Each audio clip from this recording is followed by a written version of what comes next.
I finally opened my own company after years of saving and asked my entire family to join the grand opening. Not one of them showed. They were all at my brother's housewarming party. As I sat in the empty office cleaning up alone, Mom texted, "We need to talk about profits. Your brother says he deserves a cut." I was years old the night I sat alone in my brand new office, sweeping confetti off the floor that nobody had walked on. The place still smelled of fresh paint and new carpet. I had spent months obsessing over every detail, from the glass panel conference room to the espresso machine in the kitchen. This was supposed to be the biggest night of my life, the grand opening of my company, something I've been working toward for nearly a decade. And yet, the chair sat empty. The food I had catered was untouched, except for the lonely plate I ate just so it wouldn't go to waste.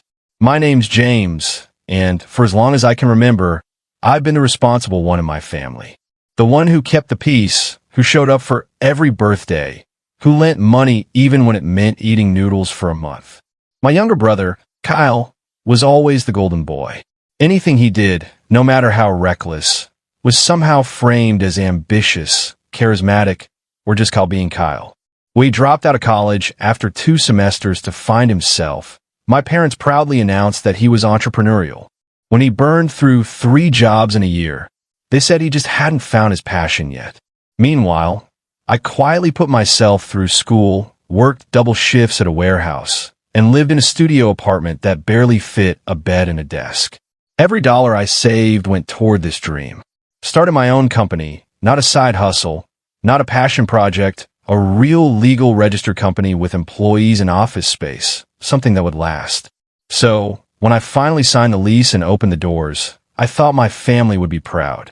I sent out digital invites weeks in advance, even printed a few physical ones for my parents because I knew they'd say they never saw the email.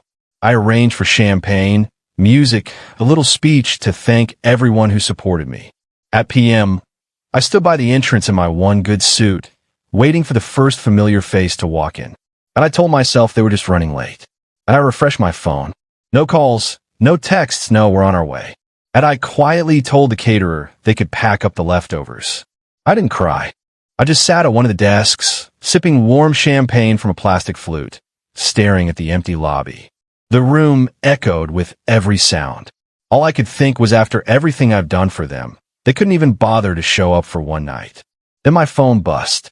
It was a photo in the family group chat.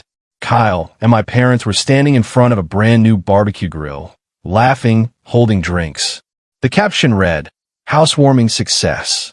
I stared at it for a long time. No, sorry we couldn't make it. No congratulations, James. Nothing. Just a casual broadcast that they had all chosen Kyle's housewarming over my grand opening without a second thought. I didn't reply. I couldn't. My stomach twisted, but part of me wasn't even surprised. I cleaned up the last of the decorations, turned off the lights, and went home. The next morning, I woke up to a text from Mom. "We need to talk about profits. Your brother says he deserves a cut."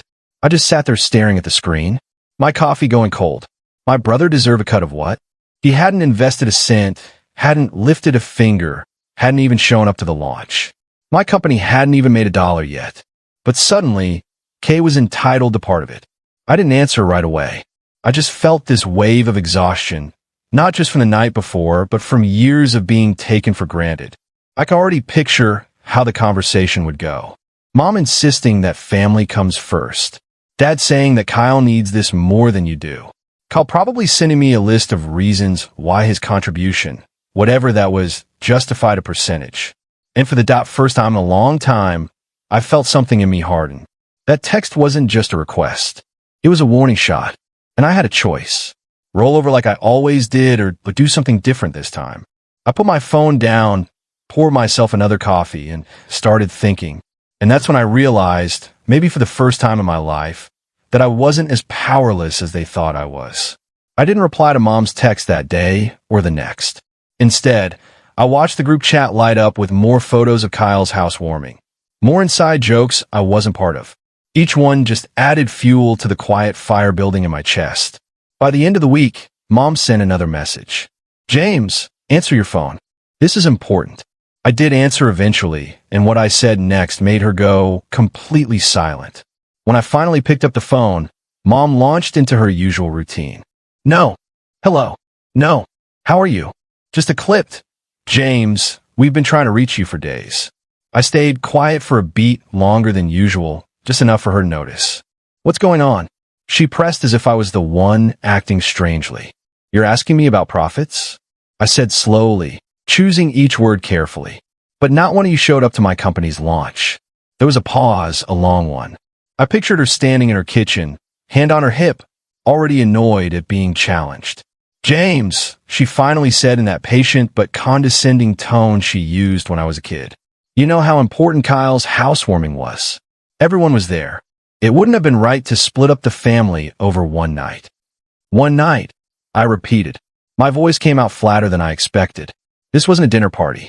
This was my business launch, something I had worked toward for years. She sighed like I was the one being dramatic. You're overreacting.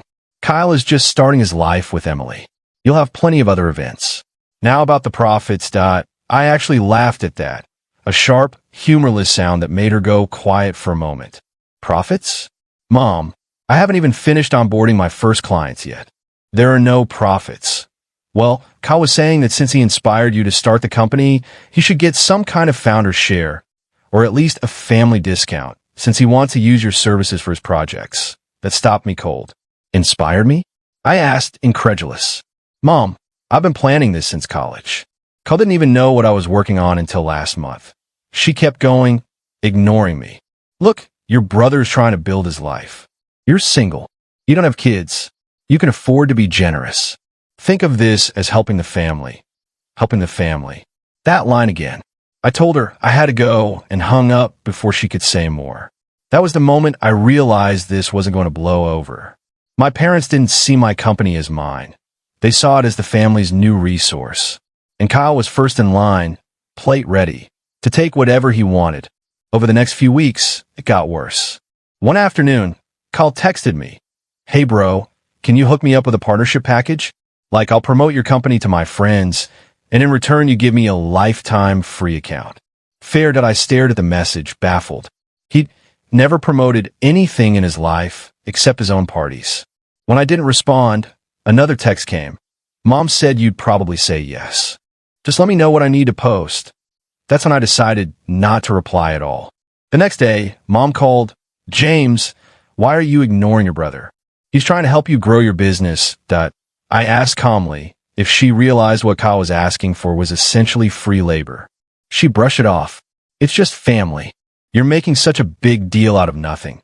But the group chat told a different story. Kyle sent a photo of his new patio furniture. Thanks Mom and Dad for the loan. A relative asked, what about James? Didn't he just launch something? Kyle replied, yeah, but he's being super weird about money lately. Mom chimed in, he's stressed. He'll come around. They were having conversations about me, about my money, about my company, without me, right in front of me. Then came the kicker, an invitation to Kyle's networking barbecue. Mom called brightly, you should come. Lots of people could be good for your business. I asked who'd be there.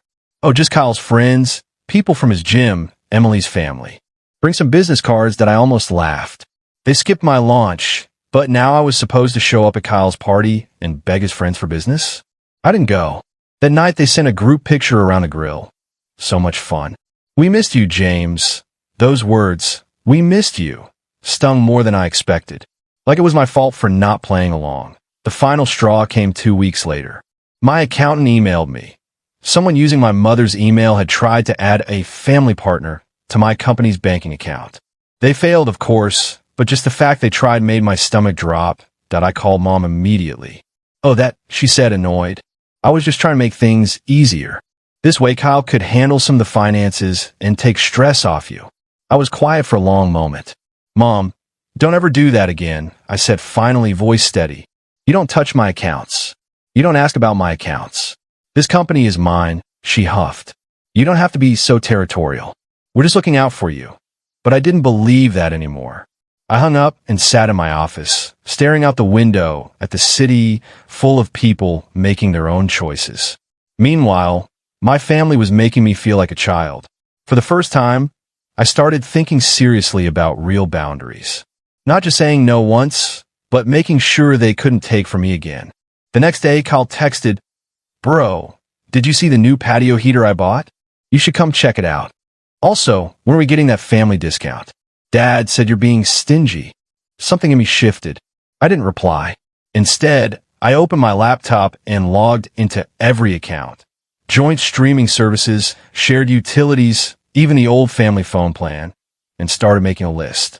If they thought they were entitled to everything I had built, they were about to find out how wrong they were 0.2 weeks past. I was onboarding real clients, working late nights, drinking too much coffee, living on takeout, but proud of myself.